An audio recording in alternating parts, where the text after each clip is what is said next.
My ex-wife sued to evict me from my house so her new boyfriend could own his first home. In court, my 7-year-old asked the judge, "Can I show you something Mummy doesn't know?" The judge nodded. She held up her tablet, pressed play. When it started, "My name's Liam Parker. I'm 36 years old, and I'm pretty sure I'm living in some kind of alternate reality where common sense went on permanent vacation and forgot to leave a forwarding address. By day, I'm an architect, the guy who designs buildings that actually stay standing, unlike my marriage. By night, I'm a single dad trying to convince my 7-year-old that vegetables aren't a government conspiracy. And apparently, in my spare time, I've become a professional doormat with a minor in getting screwed over by people I once trusted with my Netflix password. Let me paint you a picture of my glamorous life. 2 years ago, my ex-wife Tessa and I called it quits. The divorce was about as amicable as a cage match between two rabid raccoons fighting over the last slice of pizza. She walked away with the BMW, a sleek, black, "I'm successful and you're not" kind of vehicle that I'd been making payments on for 3 years. I got the mortgage. That little $350,000 anchor tied around my neck that I'll be paying off until I'm approximately 93 years old. Fair trade, right? I'm practically winning at life over here. Here's the thing nobody tells you about divorce. It's not just about splitting assets. It's about watching someone walk away with half of everything you built while you're left holding the emotional equivalent of a participation trophy and a stack of bills that could wallpaper a small country. But hey, at least I got the house. The house I bought after working 2 jobs for 4 years straight, surviving on a steady diet of instant ramen and the crushing weight of existential dread. Also, Tessa could find herself. Spoiler alert, she found herself a man named Blake. Blake. Even his name sounds like it should come with a warning label. He's a gym influencer. And yes, that's apparently a real job now. Whose only architectural experience involves building his biceps and constructing protein shakes that probably violate several laws of physics. The man has 17,000 Instagram followers who watch him do squats in slow motion while he talks about manifesting abundance and crushing your goals. His bio literally says, "Fitness King Crown Dream Chaser, living my best life." I threw up in my mouth a little when I first saw it.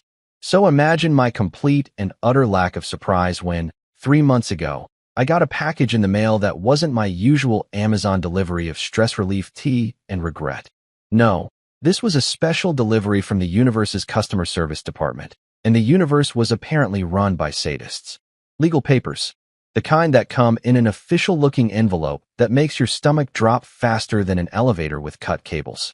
I stood in my kitchen in my house, that I paid for, holding these papers like they might explode if I moved too fast. The header read Superior Court of California, in that fancy font that official documents use to make you feel simultaneously important and terrified. Plaintiff, Tessa Williams. She'd already changed back to her maiden name, which honestly, good for her. Defendant, Liam Parker. That's me. The idiot who thought buying a house would be a smart investment in his future. I skimmed through the legal jargon, which is basically English written by aliens who only have a theoretical understanding of human communication, until I got to the good part. Transfer of property rights for new homeowner opportunity. I had to read it 3 times. Then 4. Then I walked away, made coffee, came back, and read it again just to make sure I wasn't having a stroke. Nope. Still said the same thing.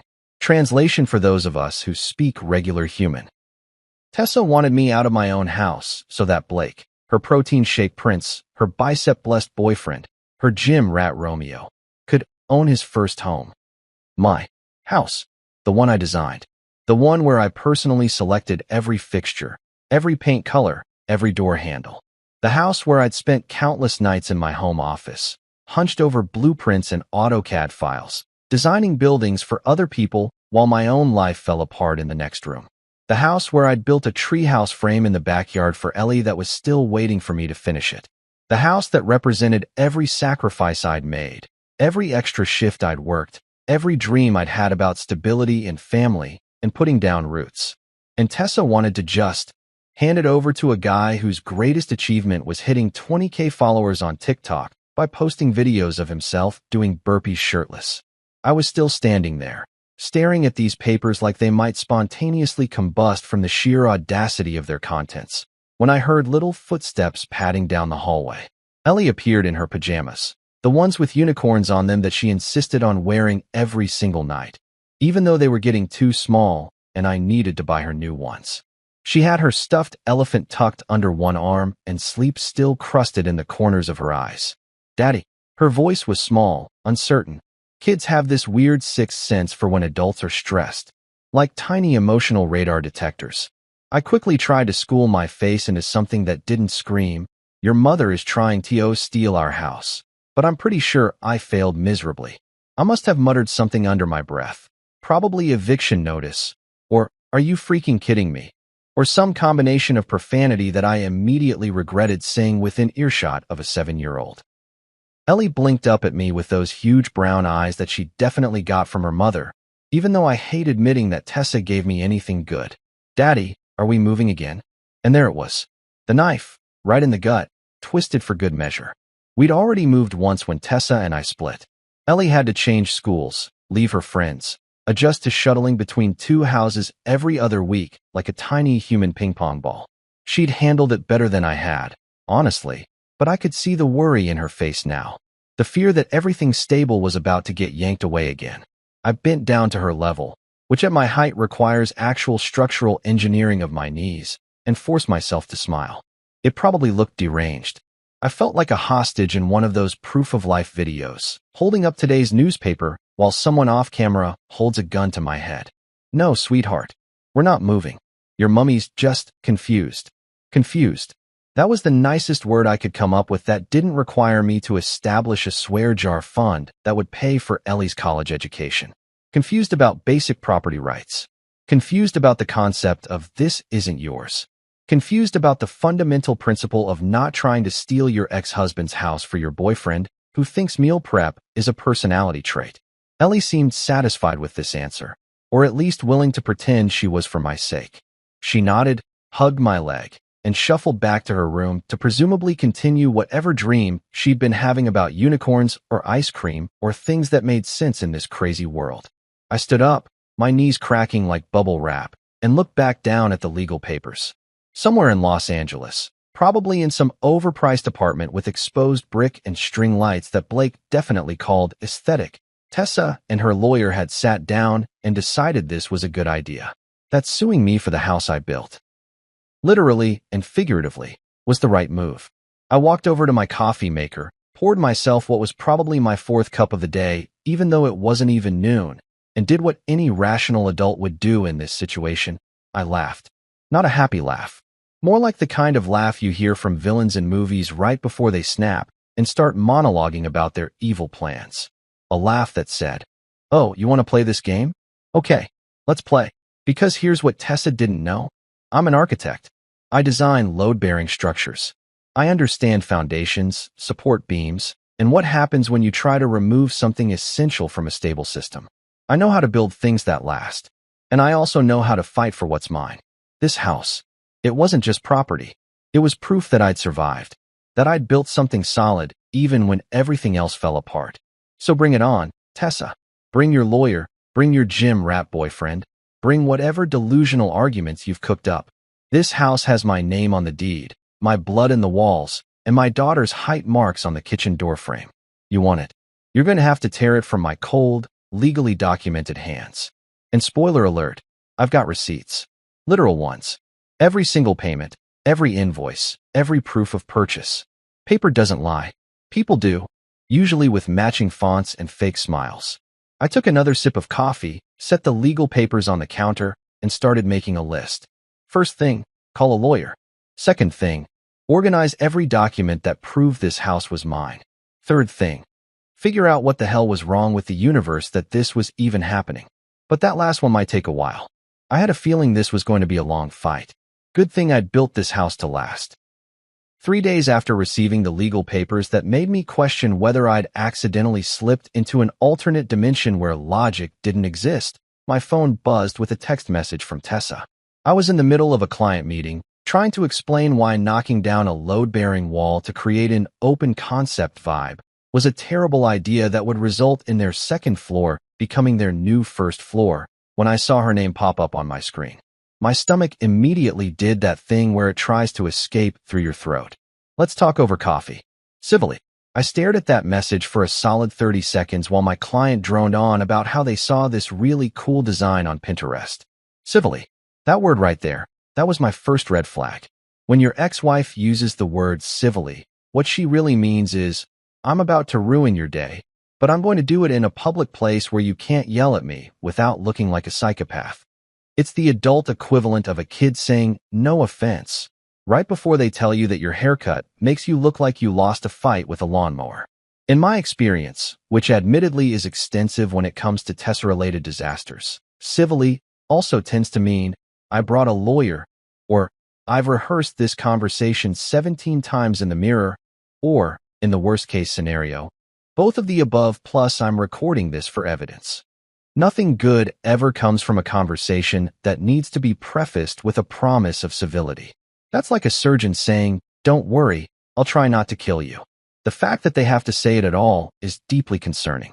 But what was I going to do? Ignore her? Pretend I didn't see the message? I was already being sued by this woman. Avoiding a coffee date wasn't going to make my legal problems disappear, although it would definitely improve my blood pressure. So I did what any reasonable person being sued by their ex-wife would do. I texted back a thumbs-up emoji, which is the universal symbol for, I acknowledge your message, but I'm dead inside. We agreed to meet at this bougie coffee shop downtown called the Daily Grind. Yes, that's actually the name, because apparently every coffee shop in California is legally required to have a pun-based name. It's one of those places where a regular coffee costs approximately the same as a car payment and comes with foam art that's too pretty to drink. The kind of establishment where everyone's typing away on MacBooks, pretending to write the next great American novel when they're really just updating their LinkedIn profiles and stalking their exes on Facebook. I arrived exactly on time because I'm neurotic like that, and also because I wanted to get there before Tessa so I could choose my seat strategically. In any negotiation, and make no mistake, this was definitely a negotiation even if she was calling it a chat. Positioning matters. I grabbed a table near the back with a view of the entrance so I could see her coming. Also, it was close to the bathroom, which is always a tactical advantage when you might need to escape or vomit from stress. I ordered an Americano because ordering something simple when everyone else is getting half CF soy milk triple shot caramel macchiato with a whisper of vanilla is a power move, and I needed all the power moves I could get. Then I sat there, watching the door like a paranoid meerkat, mentally preparing myself for whatever fresh hell Tessa was about to unleash. She walked in 15 minutes late. Of course she did, because making me wait was probably part of her strategy, wearing her professional woman who has her life together uniform. A crisp navy blazer, pressed white blouse, designer jeans that probably cost more than my monthly grocery bill, and those heels that make that confident clicking sound on hard floors. Her hair was pulled back in a sleek ponytail, and she had on that shade of lipstick she always wore when she meant business. But it was her smile that really got me. That smile. I knew that smile intimately. It was her, I won the divorce and am about to win this too smile. The smile that said she'd already practiced this conversation in her head and decided she was going to walk away victorious. Liam, she said, sliding into the chair across from me like we were old friends catching up, not two people currently engaged in legal warfare. Thanks for meeting me.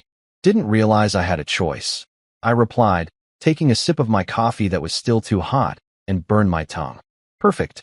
Now I'd spend the rest of this conversation tasting scorched taste buds.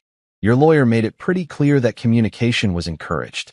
She did this little laugh, the one that wasn't really a laugh, but more of a polite acknowledgement that I'd made a sound with my mouth. Let's not start off negative, okay? I really think we can work this out like adults. Like adults. Right. Because adults definitely sue each other for houses and then invite each other to overpriced coffee shops to work it out. That's totally normal adult behavior. I was about to respond with something sarcastic when the door opened again and in walked Blake. Oh, Blake. Blake with his backward snapback cap and his tank top that showed off arms that had clearly never missed a gym day in their entire existence. Blake with his megawatt smile and his cologne, or was it just the natural scent of protein powder and arrogance that preceded him by approximately 15 feet? Blake who waved at Tessa like he'd just spotted her across a crowded beach in a romantic movie. not a coffee shop where his girlfriend was meeting her ex-husband to discuss stealing his house. "Babe," he called out, loud enough that half the coffee shop turned to look. He bounded over. And I mean literally bounded, like a golden retriever who'd just been let off his leash, and kissed Tessa on the cheek before dropping into the chair next to her. "Sorry I'm late. Leg day ran long." Of course it did. Because when you're trying to steal someone's house, the most important thing is making sure your quads are properly fatigued first. "Blake," Tessa said, and I could hear the slight edge in her voice that told me this wasn't planned. Or maybe it was planned, and she was just a really good actress. With Tessa, you never could tell. "I thought you were going to wait in the car." "Nah, babe. I wanted to be here to support you. Plus, this involves me too, right?" He turned to me with this smile that I'm pretty sure he thought was disarming, but actually made him look like a used car salesman. "Hey, Liam. No hard feelings, man. We're all adults here." There was that phrase again. Adults. Everyone kept saying it like it was some kind of magic spell that would make this situation less insane. "Right," I said slowly. "Adults. Having coffee. About a lawsuit. Totally normal Thursday afternoon activity." Tessa shot me a look that could have frozen lava, then reached into her designer purse, which I also probably paid for during our marriage, and pulled out a manila folder. She slid it across the table toward me with the kind of practiced gesture that told me she'd been rehearsing this moment. The folder landed between us with a soft thud that somehow sounded ominous. "Liam, it's not personal," she said, using that calm, reasonable voice that I'd learned during our marriage meant she'd already made up her mind and wasn't interested in hearing alternatives. "Blake and I are building a life together. We need a stable home for our future. You understand that, right?"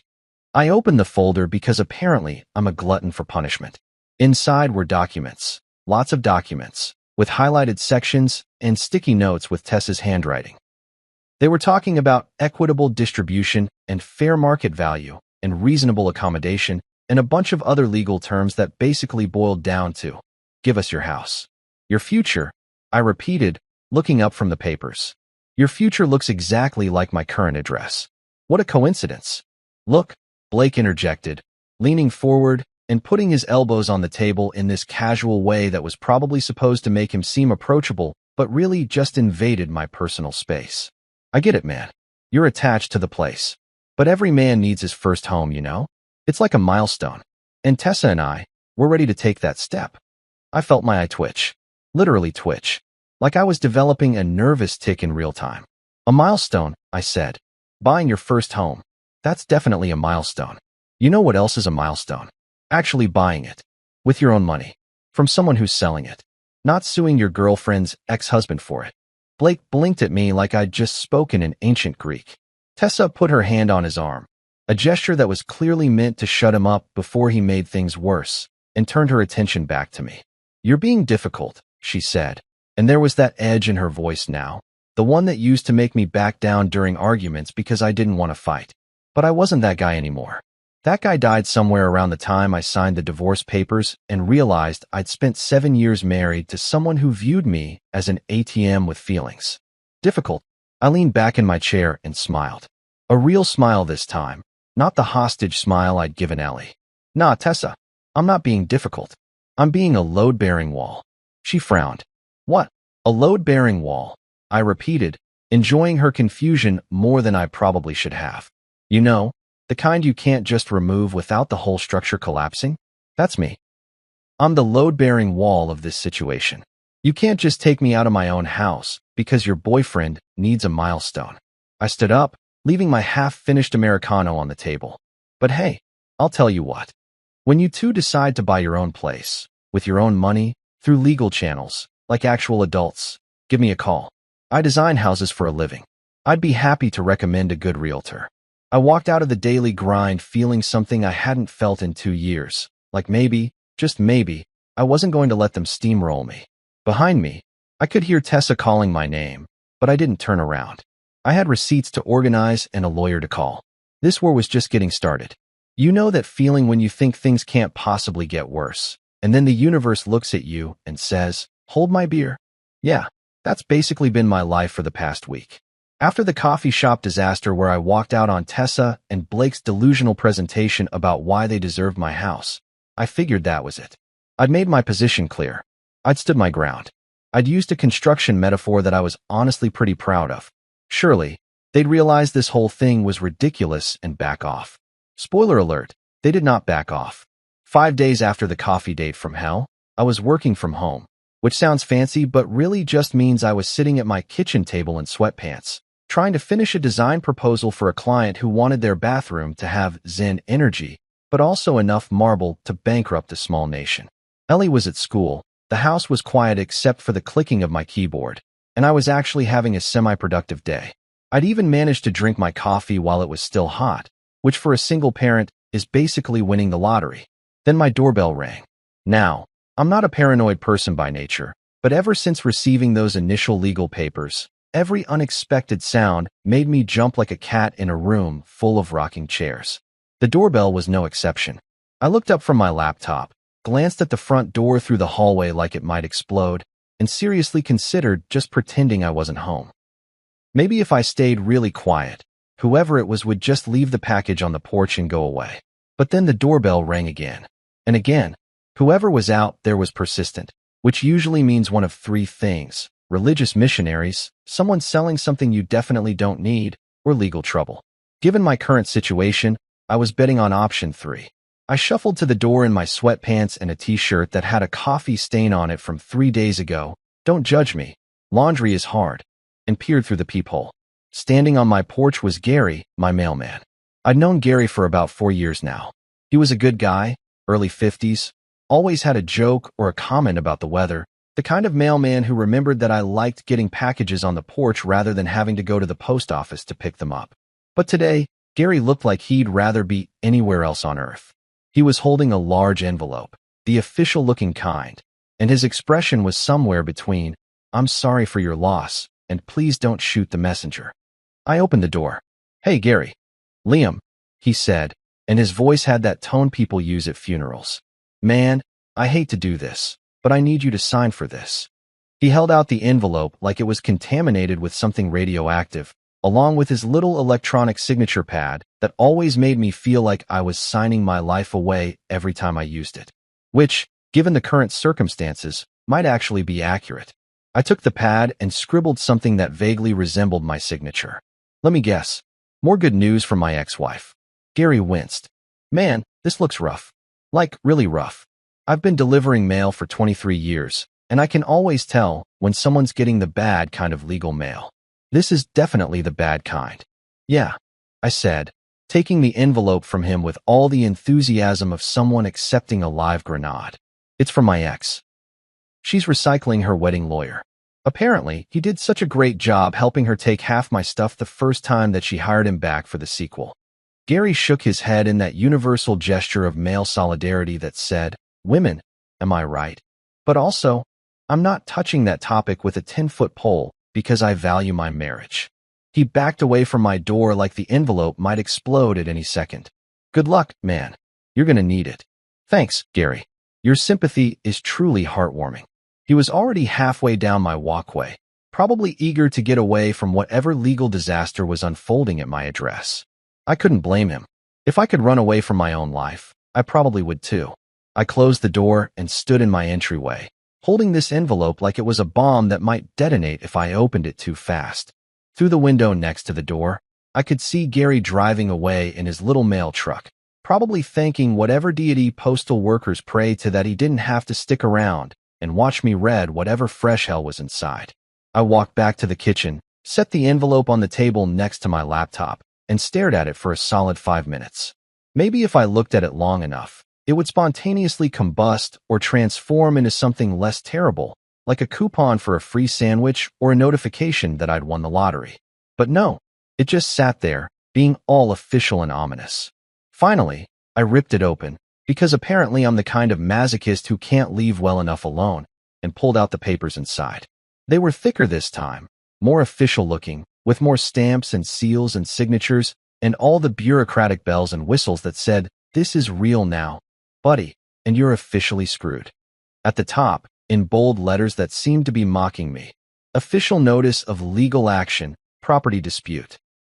I started reading, and with every paragraph, I felt my blood pressure rising to levels that probably required medical intervention.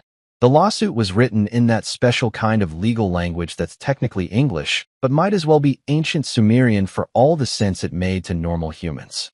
But even through all the whereas and therefores and parties of the first part, I could understand the basic gist of what Tessa and her lawyer were claiming. They were arguing, and I'm not making this up, that because Tessa and I were married when I bought the house, she had a claim to it despite the fact that her name wasn't on the deed.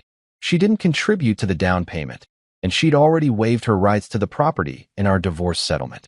Their argument was some convoluted nonsense about equitable distribution and unfair advantage, and how I'd apparently used marital assets to secure the property.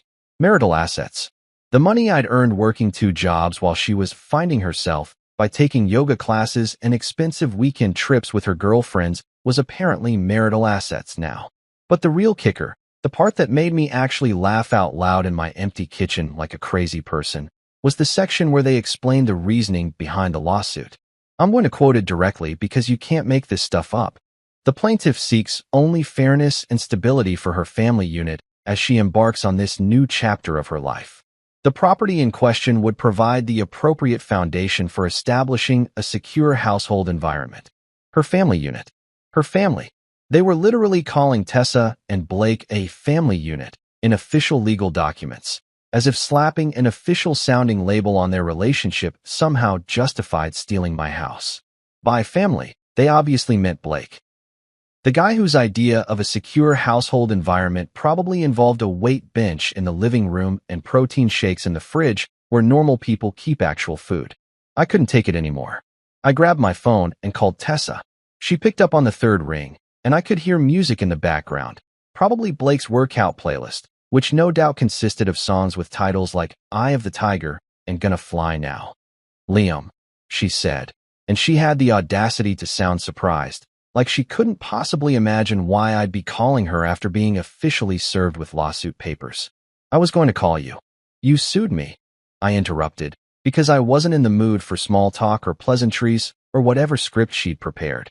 You officially, legally, with actual lawyers sued me. For the house I bought. The house you already gave up in our divorce. The house that has my name, just my name, on the deed. Liam, I can explain. Oh, I'd love to hear this explanation. Please, explain to me how you think you're entitled to property you legally waived your rights to 2 years ago. There was a pause. I could hear her breathing, could imagine her doing that thing she always did when she was trying to come up with a good lie. That little pause where she'd tilt her head and bite her lower lip. It's nothing personal, she finally said, and I wanted to reach through the phone and shake her. Blake and I just need. Nothing personal? I couldn't help it. I laughed. Actually laughed. Tessa, you're trying to take my house. The house where your daughter lives half the time. The house I built, literally designed and built. How is that not personal? We just want what's fair. Fair? Fair. You know what would be fair? If you and your gym rat boyfriend went out and bought your own house like normal people, instead of trying to steal mine through some legal loophole your lawyer probably found in the back of a cereal box. You're being unreasonable, she said, and I could hear the ice in her voice now, the tone that meant she was done pretending to be nice. My lawyer says we have a strong case. Your lawyer is billing you by the hour and probably laughing all the way to the bank. But you know what? Go ahead. Sue me. Take me to court. I'll be there with every single receipt, every bank statement, every text message, every piece of evidence that proves I paid for every single nail in this house while you were off finding yourself. I hung up before she could respond, which felt good for approximately 30 seconds before the reality of my situation crashed back down on me like a ton of bricks. I was being sued, officially, legally sued, for my own house, by my ex-wife and her boyfriend who thought crushing it was a viable life philosophy. I spent the rest of that afternoon doing what any rational person would do in my situation. I started gathering evidence. Every receipt from the house purchase, every mortgage payment confirmation, every email exchange with the real estate agent, every text message from during our marriage where Tessa complained about me working too much, which was rich, considering that work paid for literally everything. I created a folder on my computer labeled Receipts because I'm petty like that, and I started scanning and organizing everything. Bank statements showing deposits from my paychecks. Withdrawal records for the down payment. Loan documents with only my name on them. It was tedious, mind-numbing work, but with every document I scanned, I felt a little bit better, a little bit more confident. Because here's the thing about paper, it doesn't lie. People lie. People lie with matching fonts and practice smiles and lawyers who bill $400 an hour. But paper? Paper just sits there, telling the truth in black and white, immune to manipulation and bullshit. By the time I had to pick up Ellie from school, I had a digital folder with over 200 documents, all neatly organized and labeled, all screaming the same truth. This house was mine. I'd earned it, bought it, and paid for it. And I'd be damned if I was going to let anyone take it from me. You know what's great about family drama? The way relatives who haven't spoken to you in 6 months suddenly emerge from the woodwork like cockroaches when you turn on the kitchen light at 2 a.m. Seriously, it's like they have some kind of sixth sense for detecting when your life is imploding, and they just can't resist crawling out of their holes to offer their unsolicited opinions about how you should handle things. It's like a twisted version of a bat signal, except instead of calling Batman, it summons every aunt, uncle, cousin, and second-removed family member who thinks they're qualified to give life advice despite the fact that their own lives are held together with duct tape and poor decisions. The first call came from my mother 2 days after I got officially served. Mom, bless her heart, is the kind of person who believes that every problem can be solved with a casserole and a heart-to-heart conversation. She's also the kind of person who still talks to Tessa, because apparently when you divorce someone, your mother doesn't get the memo that she's supposed to pick a side. In Mom's world, everyone can just get along if they try hard enough, which is a lovely philosophy that works great in Disney movies and absolutely nowhere else. Liam, honey, she said when I picked up the phone, and I could already tell by her tone that this was going to be one of those conversations. I heard about the house situation. From Tessa, I'm guessing? I was sitting in my home office, surrounded by piles of documents and legal papers, feeling like I was drowning in bureaucracy. Let me guess what she told you. Poor Tessa just wants a fair chance at stability, and mean old Liam is being difficult about it. She didn't say it like that, Mom replied, but her tone told me that's exactly how Tessa had said it. She just mentioned that you two were having some disagreements about property, and she seemed really stressed about it. She's stressed? She's the one suing me, Mom. I'm the one being sued for my own house by my ex-wife and her boyfriend who thinks protein powder is a food group. There was a pause on the other end of the line. I could practically hear Mom choosing her words carefully, like she was defusing a bomb. Maybe you should think about compromising. For Ellie's sake. And there it was. The magic phrase. For Ellie's sake. The universal trump card that parents use when they want you to roll over and accept something terrible because it's supposedly better for the children. Never mind that Ellie was perfectly happy living with me in a house that was stable and secure. Never mind that moving her around again would disrupt her entire life. No, apparently I should just hand over my house to my ex and her muscle-bound boyfriend because that would somehow be better for my daughter. Mom, I said, trying to keep my voice level. Tessa called you first, didn't she? Another pause. Longer this time. She might have mentioned it when we talked last week. Last week. So she called you before she even officially served me. She's building her narrative, Mom. She's getting to everyone first and spinning this story about how she's the victim and I'm the bad guy. Do you understand that? She's manipulating you. Liam, that's not fair. She's just trying to steal my house. She's trying to steal my house. There's no other way to spin it. I bought this place. I paid for it. She left. And now she wants it back because her new boyfriend needs a milestone. I made air quotes even though Mom couldn't see them. That's not compromise, Mom. That's theft with legal paperwork. Mom sighed. That deep, disappointed sigh that mothers have perfected over millennia of dealing with their children's problems. I just think you should consider all your options, honey. Fighting in court is going to be expensive and stressful, and rolling over is going to leave me homeless. So I guess I'll take expensive and stressful. We ended the call shortly after that, with Mom saying she'd pray about it, which is Mom speak for, I think you're wrong, but I love you anyway. I sat there staring at my phone, feeling like I'd just gone 3 rounds in a boxing ring with someone who was supposed to be in my corner. But Mom was just the opening act. Over the next few days, I got calls from my Aunt Linda, who wanted to know what really happened because she'd heard conflicting stories. I got a text from my cousin Mike saying I should just give her the house. Bro, It's not worth the stress. I got a Facebook message from my uncle on my dad's side, a man I hadn't spoken to in 3 years, telling me that, in his day, men handled these things differently, which I'm pretty sure was code for, I have no idea what I'm talking about, but I wanted to chime in anyway. It was like being slowly pecked to death by concerned ducks. Every single one of them had an opinion. Every single one of them thought they knew better than me about my own situation. And every single one of them seemed to think that the solution was for me to just give up and let Tessa have what she wanted, because that would be easier, or better for everyone, or the mature thing to do. The only person who actually got it, the only person who didn't immediately jump to suggesting I surrender, was my buddy Ravi. I'd known Ravi since college, back when we were both broke students living on ramen and dreams. He'd been my best man at my wedding to Tessa, and he'd also been the guy who'd helped me move out when the divorce was finalized. Ravi had seen Tessa in full form. He'd witnessed her in action during some of our worst fights. He knew exactly what kind of person I was dealing with. I met him for drinks at O'Malley's, this dive bar near downtown that smelled like beer and broken dreams, but had the best wings in the city. We grabbed a booth in the back, ordered a pitcher, and I gave him the full rundown of everything that had happened since the coffee shop disaster. Ravi listened to the whole story, occasionally shaking his head or muttering, "No way," under his breath. When I finished, he took a long drink of his beer, set it down, and looked at me with the kind of expression you'd give someone who just told you their house was haunted by a ghost that only steals left socks. "Bro," he said slowly, "she's the type to ask for your Netflix password in the divorce decree." I laughed for the first time in days. A real laugh, not the bitter, crazy person laugh I'd been doing in my kitchen. You're not wrong. She probably would have if her lawyer had thought of it. I'm being serious, man. Tessa's always been about the angle. She's always working an angle.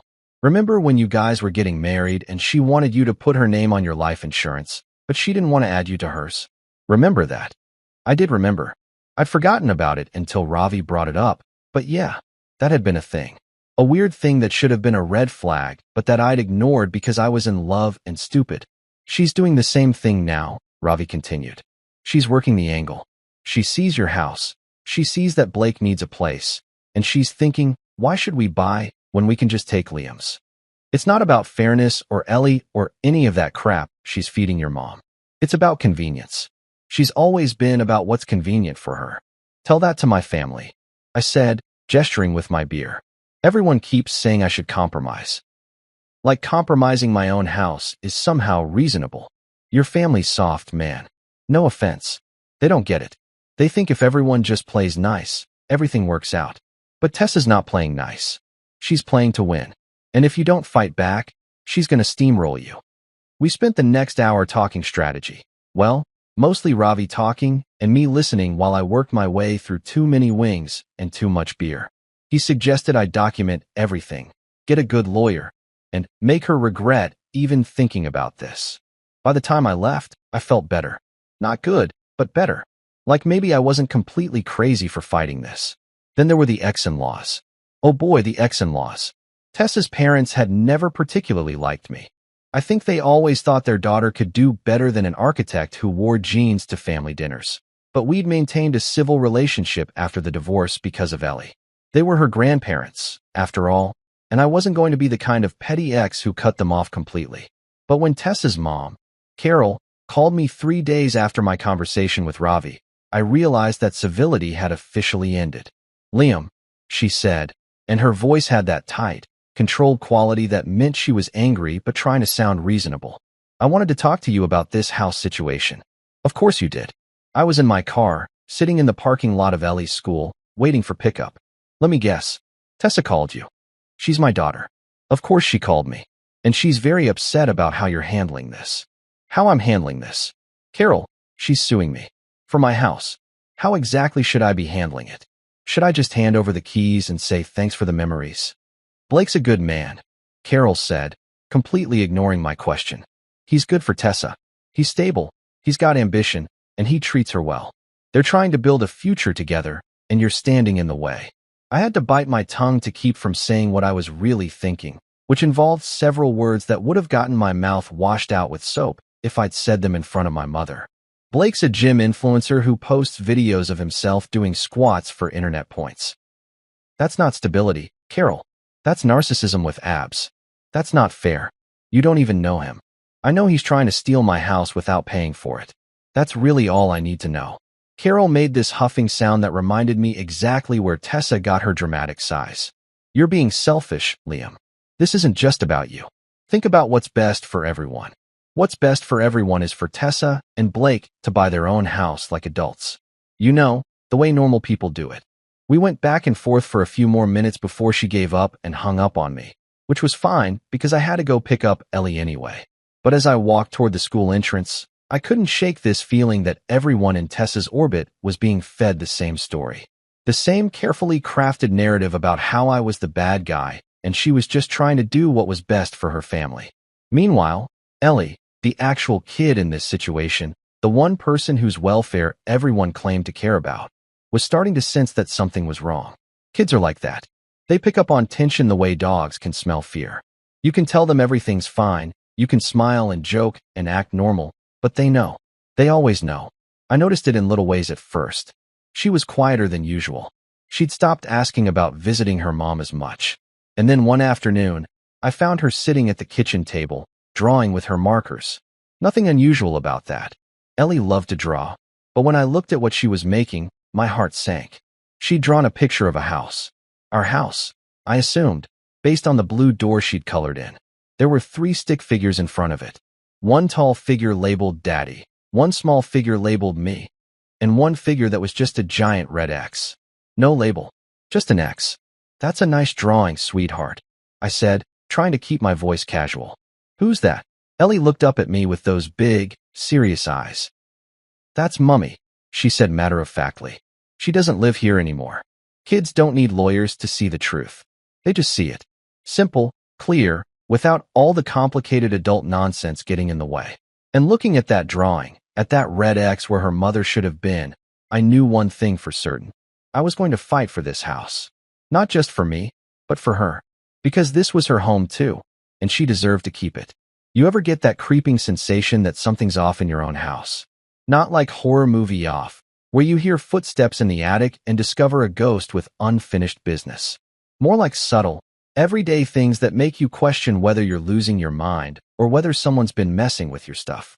That's where I found myself about a week after the ex-in-laws started their campaign to convince me I was the villain in this story. Little things. Weird things.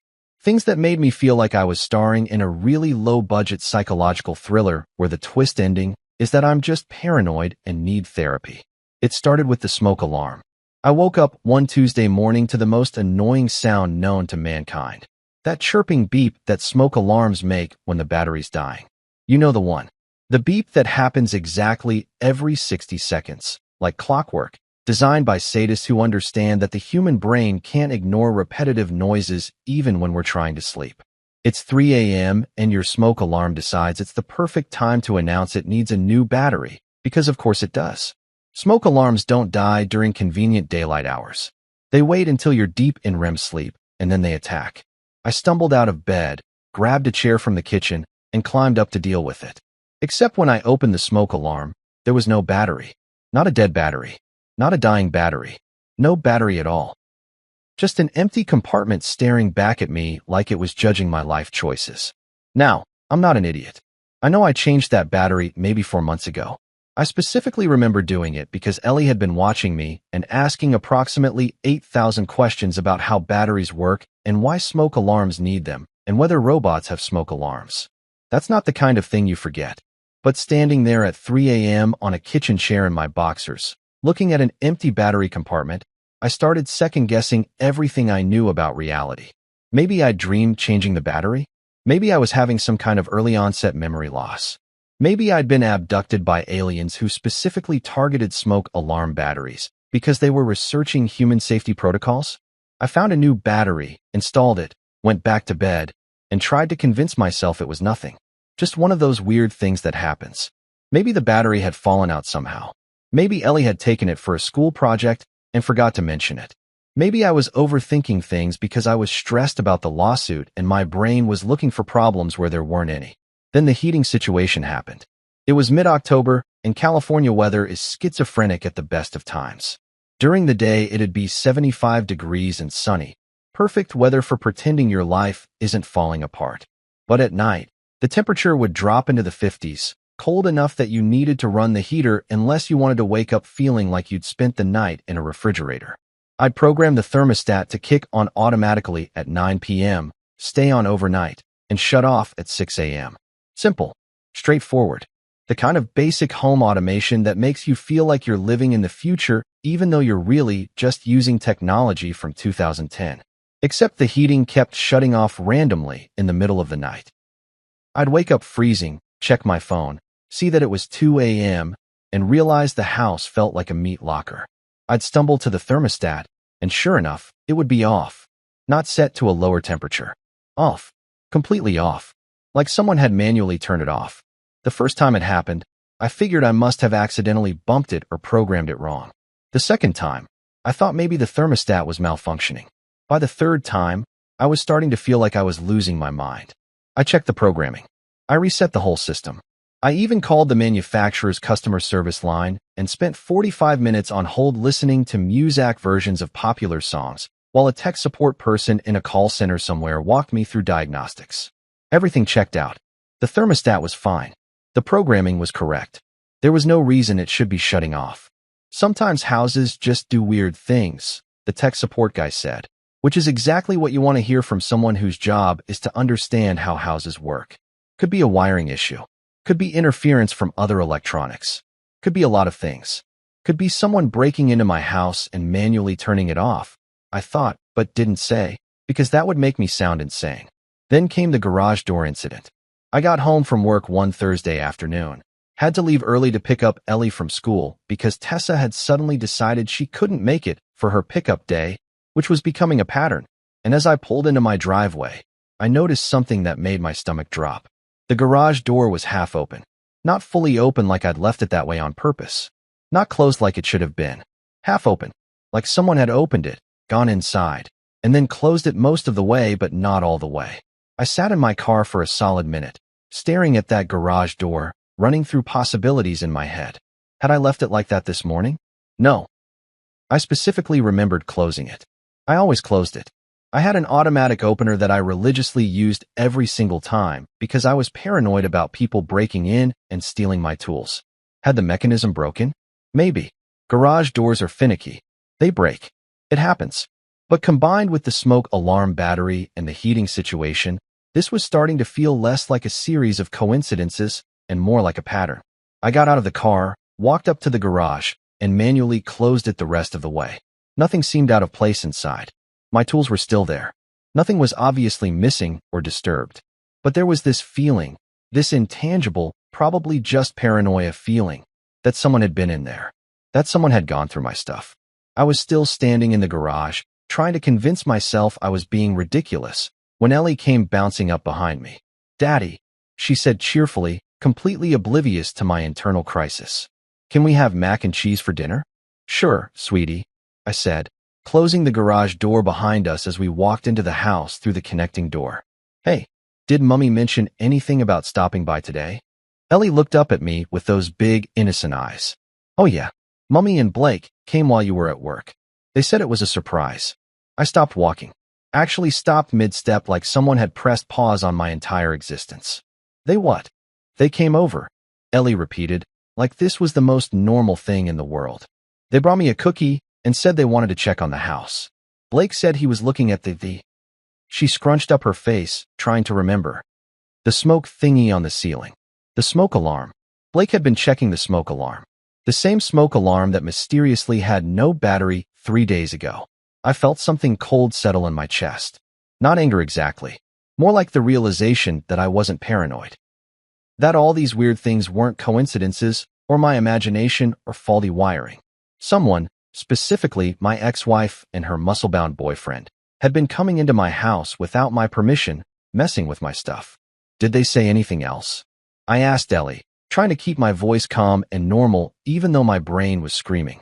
She shrugged. Blake went into the garage for a minute. He said he wanted to see if you had any WD-40? Is that a thing? WD-40. Right. Because Blake definitely needed WD-40 for something urgent and couldn't possibly get it at any of the 17 hardware stores within a 5-mile radius. He absolutely had to break into my garage to find it. That night, after Ellie went to bed, I sat in my living room and had a serious conversation with myself about whether I was overreacting. Maybe they had legitimate reasons for being there. Maybe Tessa had forgotten to tell me she was stopping by. Maybe Blake really did need WD-40 for some emergency that required him to trespass in my garage. But the more I thought about it, the less legitimate it seemed. The smoke alarm battery, the heating being shut off, the garage door being left open. These weren't coincidences. This was deliberate. This was someone trying to create problems, trying to make my house seem unsafe or poorly maintained, trying to build a case that I wasn't capable of taking care of the property. I pulled out my laptop and started researching home security cameras. Not because I'm paranoid. Okay, maybe a little paranoid, but because I needed proof. If Tessa and Blake were going to play games, I needed evidence. I needed to catch them in the act. I ordered a set of small security cameras on Amazon with next-day delivery, because Jeff Bezos might be a supervillain, but he's a supervillain who understands urgency. The cameras were wireless, motion-activated, and could record to the cloud. Perfect for catching people who thought they could just waltz into my house whenever they felt like it. The cameras arrived the next day. I installed one in the living room, one in the hallway near the garage door, and one in the kitchen where the thermostat was. I didn't tell anyone about them. Didn't mention them to Ellie. Definitely didn't tell Tessa. I just set them up, activated them, and waited. I didn't have to wait long. 3 days later, I was at work trying to focus on a client presentation about sustainable building materials when my phone buzzed with a notification from the security app. Motion detected in living room. I opened the app, pulled up the live feed, and there he was. Blake, in my house, wearing a tank top that showed off his arms because apparently he was physically incapable of wearing actual sleeves, wandering around my living room like he owned the place. I watched as he walked into the hallway, looked around like he was casing the joint, and then headed toward the garage door. The camera there picked him up too. He was holding something. A screwdriver, it looked like. And he went to the electrical panel on the wall. I kid you not, this man, this grown adult who was suing me for my property, was standing in my garage, holding a screwdriver backwards, trying to look like he knew what he was doing with electrical wiring. He wasn't even holding the right end. The handle was pointing at the panel. He might as well have been trying to perform surgery with the wrong end of a scalpel. I saved the video, took screenshots, and forwarded everything to my lawyer with a message that just said, "This is the man claiming he needs my house." My lawyer responded within minutes. "This is gold. Do not confront them. Let them keep digging." So I didn't confront them. I just watched, and waited, and collected evidence. Because apparently, my ex-wife and her boyfriend were doing a better job of sabotaging their own case than I ever could have. There's something uniquely depressing about courtrooms that I don't think anyone talks about enough. It's not just the legal drama or the life-changing decisions being made. It's the aesthetic. Every courtroom I've ever been in looks like it was designed by someone who got their degree in soul-crushing beige from the University of Disappointment. The walls are always this weird off-white color that's trying to be neutral, but really just screams, "Abandon all hope. Ye who enter here." The fluorescent lights flicker just enough to make you wonder if you're about to have a seizure, or if that's just the ambience they're going for. The chairs are uncomfortable in a way that feels intentional, like they want you physically suffering while you're emotionally suffering, just to really drive the point home. And the smell. Why does every courthouse smell like old paper, stale coffee, and the accumulated regrets of everyone who's ever had to settle a dispute through legal means? It's like they bottle desperation and spray it through the ventilation system. I arrived at the courthouse 45 minutes early because I'm the kind of neurotic person who'd rather sit in uncomfortable chairs marinating in anxiety than risk being late. My lawyer, Richard Chun, met me in the hallway outside the courtroom. Richard was everything you'd expect from a good divorce and property attorney. Sharp suit, sharper mind, and the kind of perpetually tired expression that said he'd seen every flavor of human stupidity and was no longer surprised by any of it. "Ready?" he asked, adjusting his tie in a way that seemed more like a nervous habit than actual necessity. "As ready as I'll ever be to defend my right to keep my own house," I replied. "Is that something people normally have to do? Or is this a special level of absurd reserved just for me?" Richard gave me a thin smile. "Oh, I've seen worse. Last month I had a case where a guy tried to claim his ex-wife's kidney because he'd paid for the transplant surgery. Humans are endlessly creative when it comes to property disputes.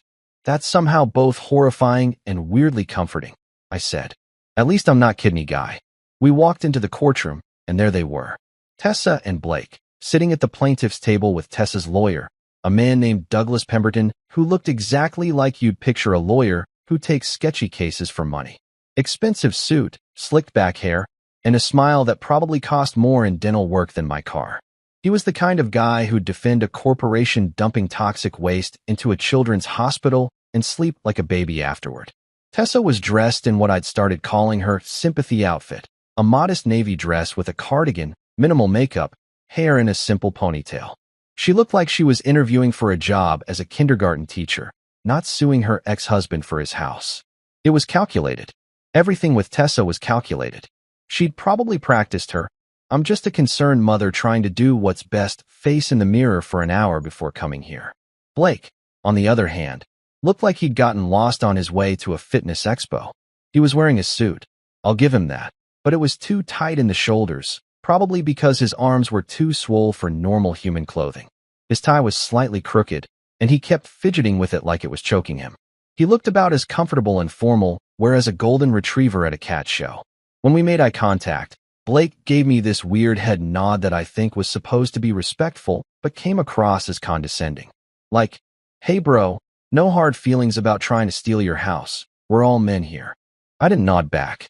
I just stared at him until he looked away, because I'm petty and I'd earned that moment. The judge walked in, Judge Patricia Morrison, according to the nameplate on her bench, and everyone stood. She was probably in her late 50s, with gray hair pulled back in a severe bun and reading glasses hanging from a chain around her neck. She had the expression of someone who'd been dealing with idiots all day and was already done with everyone's nonsense before we'd even started. I liked her immediately. "Please be seated," she said, settling into her chair with the weariness of someone who knows exactly how their day is going to go and isn't excited about it. Case number 2025, CV 04821, Williams versus Parker, property dispute. Counsel, are both parties present? Douglas Pemberton stood up, buttoning his jacket in this performative way that made it clear he thought he was in a legal drama on TV. "Yes, Your Honor." Douglas Pemberton representing the plaintiff, Ms. Tessa Williams. Richard stood too, much less dramatically. Richard Chun for the defendant, Mr. Liam Parker. "Excellent. Mr. Pemberton, this is your motion. Please proceed." And oh boy, did he proceed. Douglas Pemberton launched into his opening statement like he was auditioning for a role in a legal thriller. He paced back and forth in front of the judge, which seems unnecessary when you're in a small courtroom and everyone can hear you just fine, and spoke in this booming voice that was way too loud for the space. "Your Honor," he began, gesturing expansively like he was addressing a packed auditorium instead of one judge in a room that smelled like old paper. "This case is about fairness. It's about justice. It's about a woman who sacrificed years of her life supporting her husband's career, only to be cast aside when he no longer needed her. Ms. Williams isn't asking for charity. She's not asking for a handout. She's asking for what's rightfully hers." I had to physically bite my tongue to keep from laughing. Sacrificed years supporting my career? She'd spent most of our marriage complaining about how much I worked while spending the money I earned on yoga retreats and brunch with her friends. But sure, she was the real hero of this story. Pemberton continued, building momentum like a televangelist working toward the collection plate part of the sermon. "This is about female empowerment, Your Honor. About giving women the opportunity to start new chapters in their lives without being held back by vindictive ex-spouses who want to control them through property ownership. Female empowerment." He actually said that, with a straight face. He was trying to frame stealing my house as some kind of feminist statement, like Tessa was Rosa Parks and I was the bus driver. I looked over at Richard, who was taking notes, but whose expression clearly said, "Is this guy for real?" "Ms. Williams has moved on with her life," Pemberton said, gesturing toward Blake, who straightened up in his chair like he'd just been called on in class. "She's found happiness with a good man who wants to provide her with stability and security. All she's asking is for the opportunity to establish a proper home for her future family. The property in question, which I paid for," I muttered under my breath. Richard elbowed me. represents a fair and equitable resolution to the dissolution of a marriage where assets were not properly distributed. My client isn't trying to punish Mr. Parker. She's simply trying to move forward with her life. He went on like this for what felt like 17 hours, but was probably only 10 minutes. Every sentence was crafted to make Tessa sound like a victim and me sound like some kind of property-hoarding villain who was standing in the way of true love and happiness. It was masterful, really, in a completely dishonest way. If I didn't know the actual facts of the situation, I might have been convinced. Finally, Pemberton wrapped up his performance with a flourish. Your Honor, we ask that you grant M.S. Williams the opportunity to purchase the property from Mr. Parker at a fair market value, allowing both parties to move forward with their lives in a spirit of cooperation and mutual respect. Purchase. He said purchase, like they were offering to pay me. That was new. That wasn't in the original lawsuit. They were already changing their story, probably because even their lawyer realized that just give us your house wasn't going to fly. Judge Morrison looked unimpressed. Mr. Chun, your response? Richard stood up, and I appreciated that he didn't do the whole performative jacket button thing. He just stood there, calm and professional, like a normal human having a normal conversation. Your Honor, I'll keep this brief because the facts speak for themselves. Mr. Parker purchased the property in question 5 years ago, after the marriage, but solely in his name. He provided the down payment from his personal savings. He has made every mortgage payment. Ms. Williams was never on the deed, never contributed financially to the property, and formally waived any claim to it in the divorce settlement 2 years ago. This lawsuit is an attempt to relitigate a settled matter, and there's no legal basis for it. Short, sweet, accurate. I loved Richard. Judge Morrison turned her attention to me. Mr. Parker, do you have anything to add? I stood up, my heart pounding so hard I could hear it in my ears. Public speaking has never been my thing. I'm much better at putting my thoughts into buildings than words, but I'd prepared for this. Sort of. I'd practiced in my car on the drive over, at least. Your Honor, I said, trying to keep my voice steady. I designed that house. I drew up the plans. I pored over every detail for months before it was even built. I paid for every nail, every board, every fixture. When Ms. Williams, decided to leave, I stayed. I kept making the payments. I kept the house maintained. I built a home there for my daughter. The only thing my ex-wife built in that house was debt, and she already took half of everything else in the divorce. I could feel Tessa glaring at me from across the room, could see Blake leaning over to whisper something in her ear, probably something about positive vibes or letting go of negativity or whatever Instagram wisdom he'd absorbed that morning. Judge Morrison looked between us, her expression unreadable. Mr. Pemberton, you're asking me to essentially overturn a settled divorce decree and force Mr. Parker to sell his property. That's a significant request. What's your legal justification? Pemberton launched into some explanation about equitable distribution and changed circumstances and a bunch of other legal jargon that sounded impressive but was essentially empty calories. Lots of words, no substance. The judge held up her hand, cutting him off mid-sentence. Do you have any documentation showing that Ms. Williams contributed to the property financially or that she has any legal claim to it beyond what was already settled in the divorce? Well, Your Honor, the contributions weren't necessarily financial. That's a no, then. Judge Morrison turned to me. Mr. Parker, do you have proof of your claims? Bank statements, mortgage documents, the divorce decree. This was it. This was my moment. I reached down, picked up the folder I'd been carrying, and walked forward to place it on the judge's bench. It landed with a satisfying thunk that echoed through the quiet courtroom. Inside were 200 pages of receipts, statements, documents, and proof. Every payment, every invoice, every piece of evidence that screamed, "This house is mine." Your Honor, I said, I brought receipts. Literal ones. For the first time since we'd entered the courtroom, Judge Morrison smiled. Just slightly, barely a twitch at the corner of her mouth, but it was there. She opened the folder and started flipping through pages, and I walked back to my seat feeling like maybe, just maybe, this was going to be okay. You know that feeling after a major life event, when your phone transforms from a useful communication device into a weapon of psychological warfare? That's exactly what happened the second I walked out of that courthouse. I'm talking about the kind of notification overload that makes you want to throw your phone into the nearest body of water and live off the grid like a hermit who communicates exclusively through smoke signals and angry hand gestures. My phone started buzzing in my pocket before we'd even made it to the parking lot, and by the time I got Ellie and my mom into the car, the thing was practically vibrating itself off the dashboard like it was possessed by the ghost of every awkward conversation I'd ever avoided. 17 missed calls, 32 text messages, and it had been maybe 10 minutes since the judge dismissed the case. I hadn't even processed what just happened in that courtroom. The fact that my 7-year-old daughter had just saved my house with more courage and common sense than most adults display in their entire lives. And already the vultures were circling, ready to pick apart the carcass of Tessa's failed lawsuit. I dropped my mom and Ellie off at home first because I didn't want Ellie to hear whatever insanity was about to come through my phone. Mom gave me one of her patented, "Are you okay?" looks that mothers have perfected over millennia of worrying about their children, and I gave her the standard, "I'm fine" response that we both knew was a lie, but accepted anyway, because sometimes lying is easier than explaining that you feel like you've just gone 12 rounds in a boxing ring with your own life. "Call me if you need anything," Mom said, already shepherding Ellie toward the house.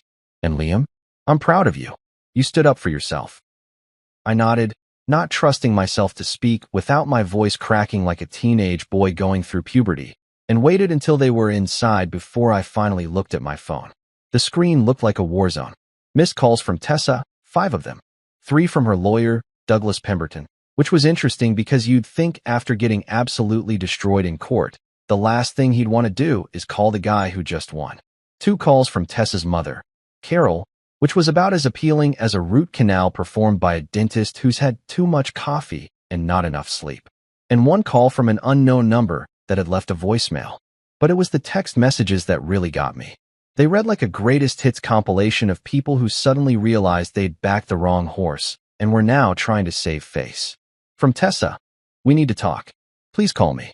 5 minutes later, "Liam, I know you're angry, but we need to discuss this like adults." 10 minutes after that, "You didn't have to embarrass me in front of everyone. That was cruel." Oh, I was cruel. Right. I was the cruel one.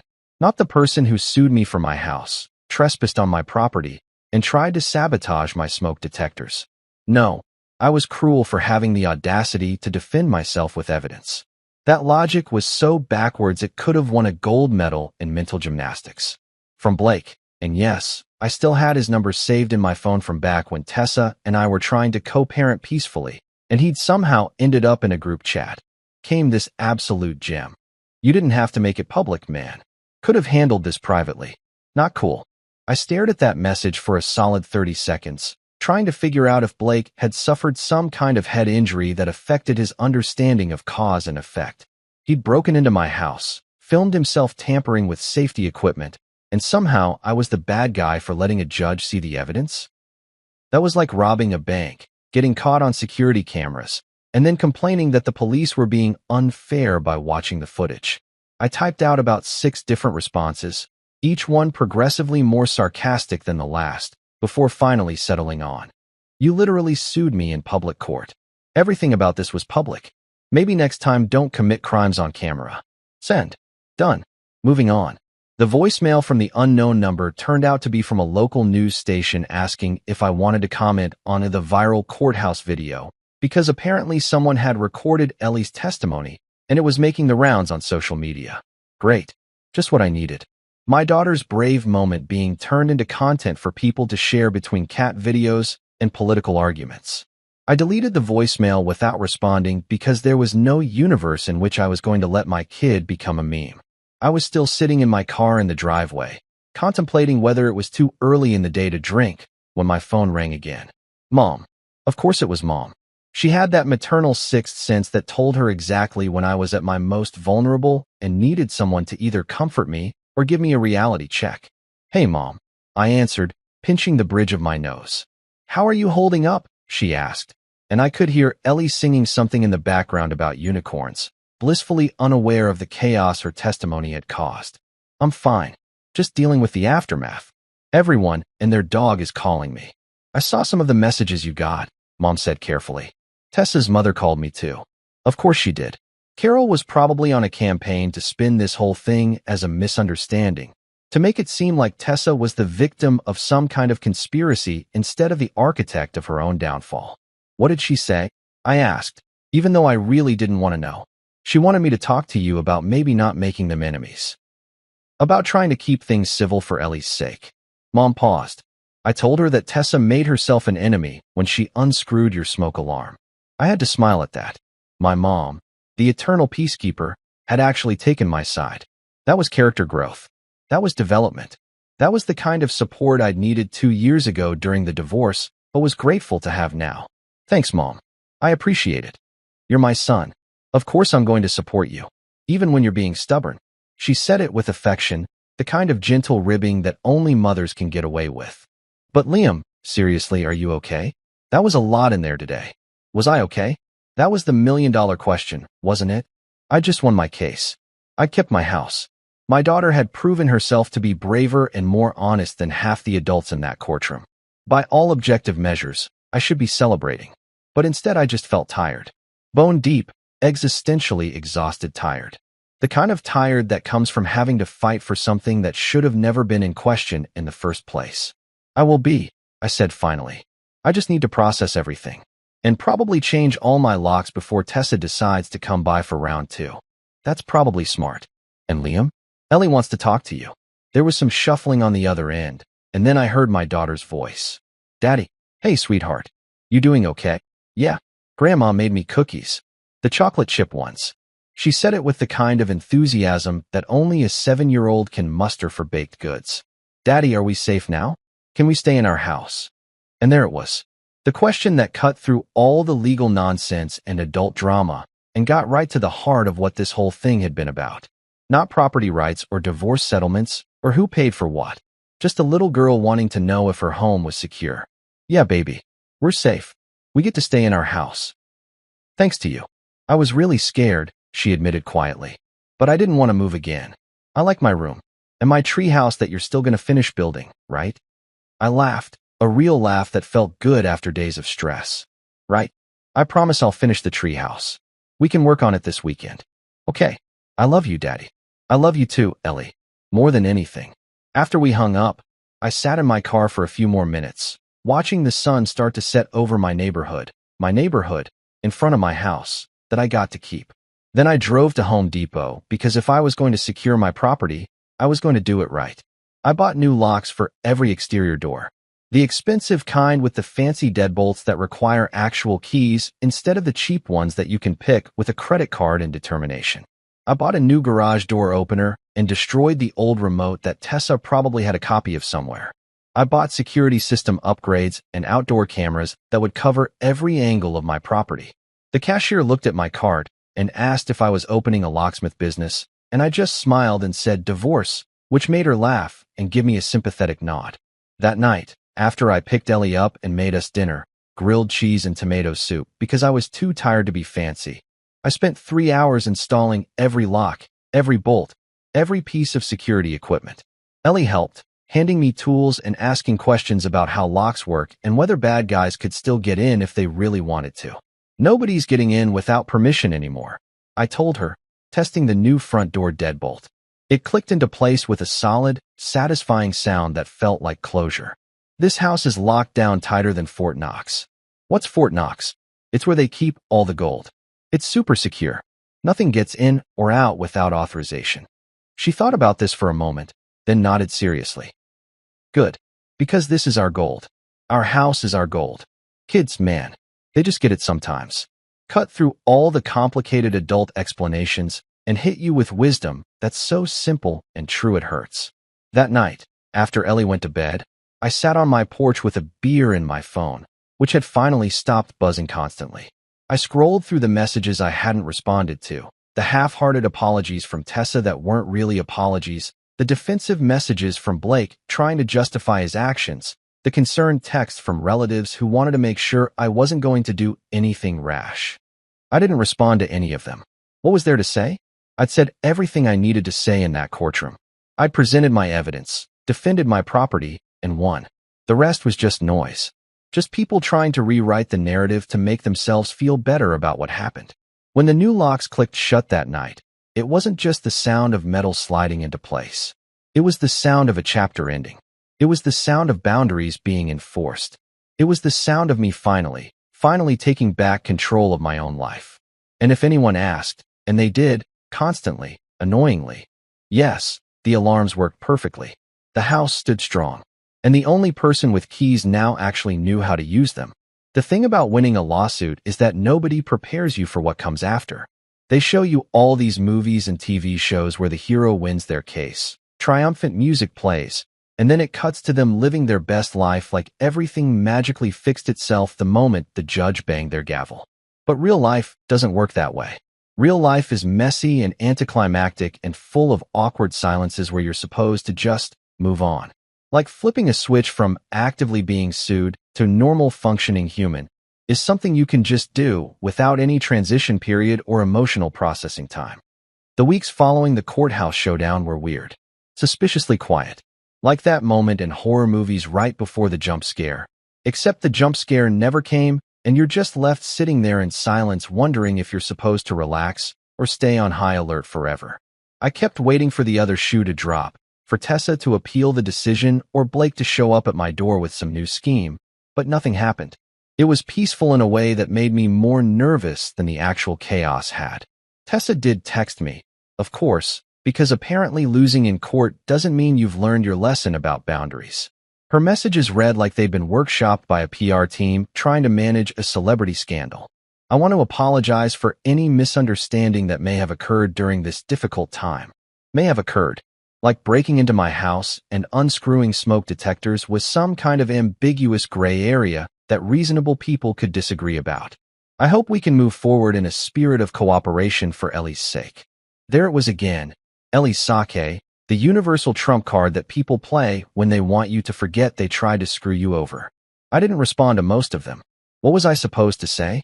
Thanks for the non-apology apology. Really appreciate you taking responsibility for absolutely nothing. Sometimes silence is the best response, especially when the other person is just fishing for absolution they haven't earned. Blake, meanwhile, had taken to social media to process his feelings in the way that influencers do, publicly and with absolutely no self-awareness. His Instagram became this bizarre gallery of gym selfies with captions that were clearly about our situation but vague enough that his followers probably thought he was just being deep. Moving on from negativity flexed biceps, he posted over a picture of himself doing bicep curls. Winners focus on winning. Losers focus on winners fire, accompanied by him deadlifting weights that honestly looked photoshopped because no human spine should bend that way. New chapter, new energy, no room for toxic people victory hand. With him drinking a protein shake and staring pensively into the distance like he was in a cologne commercial. I unfollowed him faster than you could say restraining order. Life's too short to watch someone perform their emotional breakdowns through workout content. But here's what I realized during those quiet weeks. I'd spent so much time fighting Tessa's nonsense that I'd forgotten what it felt like to just live. To exist without constantly looking over my shoulder or preparing for the next crisis. And instead of spending my energy fixing her messes or managing her drama, I could actually focus on fixing my own life. Novel concept, right? Using my time and energy on things that made me happy instead of constantly playing defense against someone else's chaos. So I made a decision. Ellie and I were going to finish that treehouse. You remember the treehouse, the frame I'd built in the backyard 2 years ago that had been sitting there unfinished like a monument to good intentions and poor time management. Every time I looked at it, I felt guilty. Another promise half kept, another project abandoned because life got complicated. But not anymore. We had time now. We had peace. We had hardware store receipts and determination. That first Saturday, Ellie and I headed to Home Depot. Again, because apparently I was single-handedly keeping that place in business, and loaded up on lumber, paint, and supplies. Ellie insisted on picking out the paint colors herself, which is how we ended up with purple walls, a yellow floor, and green trim that made the whole thing look like it had been designed by a very enthusiastic abstract artist. I didn't argue. It was her treehouse.